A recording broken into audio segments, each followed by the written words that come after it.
When people ask me how my life unraveled so quickly, I point to the moment I realized I was more than just Marcus's assistant in our marriage. I'm Elise, 35, and before everything collapsed, Marcus and I had what seemed like a stable life. 10 years together, 7 married, with 2 kids who are my everything. Marcus works in logistics, reliable but uninspiring. He's the kind of man who thinks leaving dishes in the sink is a personality trait.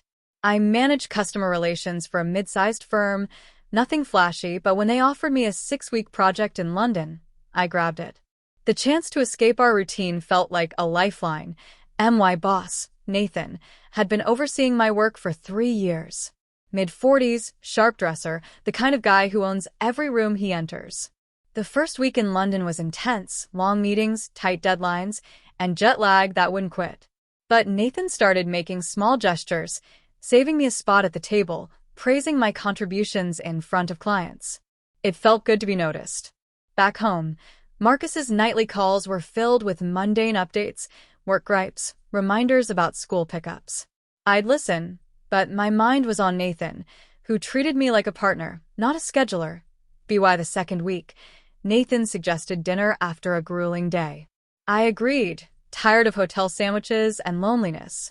We found a quiet pub, shared a bottle of red, and talked about things that mattered.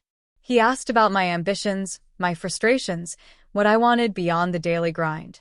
I admitted I felt like a ghost at home, keeping everyone else's life on track while mine faded. He shared that his marriage to Laura was more like a contract, shared bills, no spark. It mirrored my own life with Marcus, and that connection hit hard. Walking back to the hotel, his hand brushed mine, and I felt a rush I hadn't known in years. I should have said goodnight, but I invited him up for a drink. We talked until 2 a.m., and when he leaned in to kiss me, soft, hesitant, I kissed him back. It was like waking up after a decade of sleepwalking. For the first time in ages, I felt seen. The next morning, Nathan brought coffee and croissants, acting professional, but with a spark in his eyes. Meetings became charged. Every glance, every accidental touch carried weight. That night, we went to dinner again. No pretense of it being work-related. Over candlelit Italian, we shared stories of our pasts, mistakes, dreams we'd shelved for responsibility. I told him how Marcus never asked about my day unless it involved him. Nathan said I deserved better, and I believed him. When we returned to the hotel, I invited him up again. His kiss was bolder this time, and though we didn't cross that final line, we came close. The anticipation was intoxicating. I'd forgotten what it felt like to be wanted so fiercely it hurt. Nathan's texts started coming all day, funny observations, photos tied to our talks. I checked my phone constantly, heart pounding when his name popped up. Marcus's calls, meanwhile, felt like chores. He'd ramble about his day, ask about the kids' schedules, oblivious to the shift in me. I felt guilty, but also angry that he couldn't see I was slipping away. The third dinner was at a tucked-away wine bar, all low lights and jazz. Nathan called me brilliant, said I reminded him why he loved his work. When I mentioned Marcus's indifference, he looked stunned, saying any man who didn't cherish me was a fool. Back at the hotel, in the elevator, he kissed me with a hunger that matched mine. I led him to my room, and that night, everything changed. Nathan was different from Marcus in every way. He was attentive, focused on me in a way that made me realize how little I'd been asking for. We talked until dawn, and I felt more connected to him than I had to Marcus in years. The next 3 weeks fell into a pattern. Professional by day, electric undercurrents always simmering. After work, we'd explore London, hidden cafes, riverside walks, then end up in my room, losing ourselves in each other. With Nathan, I felt bold, alive, like I was rediscovering parts of myself I'd buried under laundry and PDA meetings.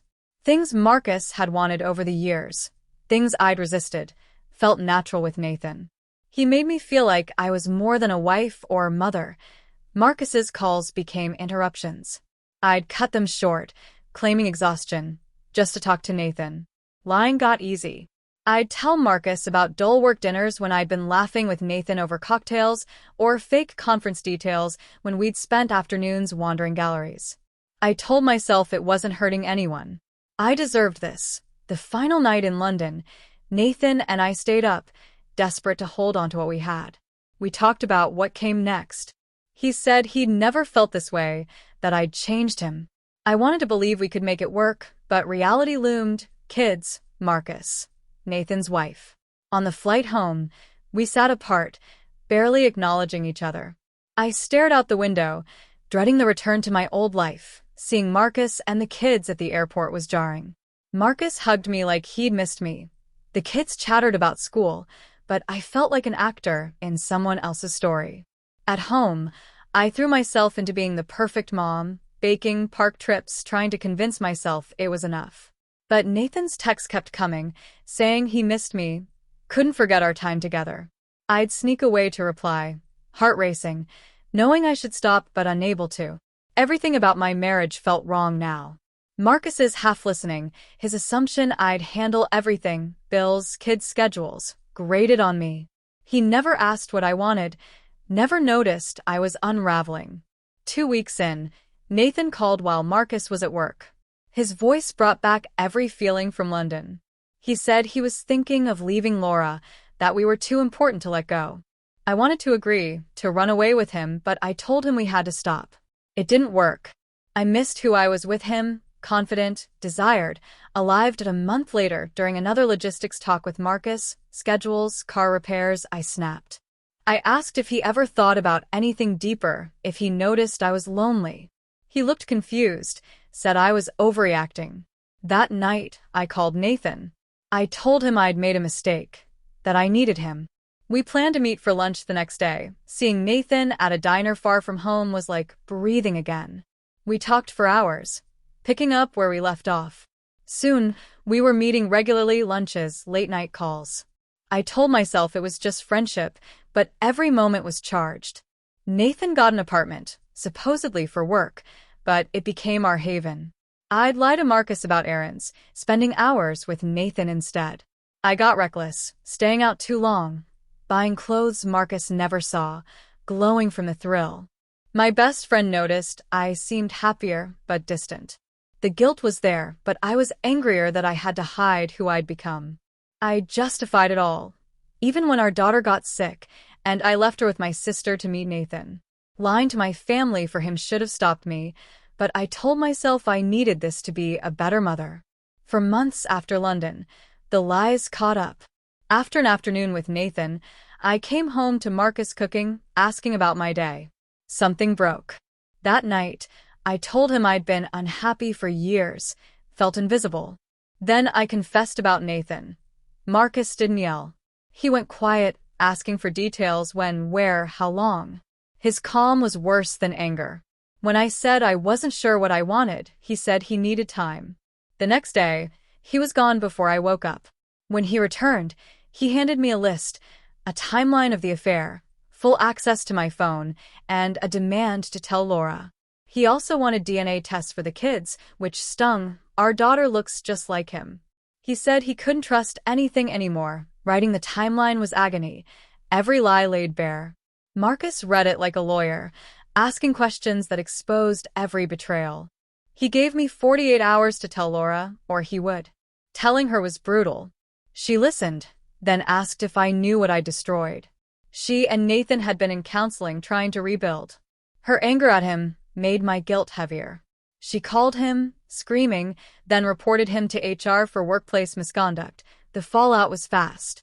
Nathan was fired after an investigation uncovered past indiscretions.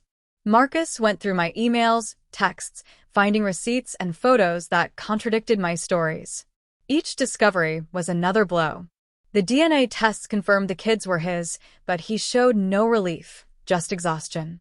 A month later, he hired a divorce lawyer and moved out. The divorce was clinical. Marcus's evidence, texts, receipts, Leeson painted me as the villain. He got primary custody. I got weekends and one evening a week. Seeing Marcus pack was like watching my life dismantle. He took half of everything with precision, half the plates, half the photos. Nathan's marriage ended too. Laura took everything. When I ran into Nathan at a store a year later, he looked broken. He blamed me for pushing him to leave Laura, for ruining his life. I realized our connection was just the thrill of secrecy, not love. Marcus, meanwhile, thrived. Therapy, new hobbies, a confidence I'd never seen. The kids loved their time with him, camping trips, new traditions. I heard he was dating someone new, someone who fit him in a way I never did. Seeing a photo of them together, happy in a simple, real way, crushed me. I'd lost not just a marriage, but the chance to be the woman I could have been if I'd fought for myself instead of running to Nathan. Now, in my quiet apartment, seeing my kids part-time, I see the cost. I didn't just break a marriage. I broke the chance to grow into someone better, someone who could have built a real, honest life.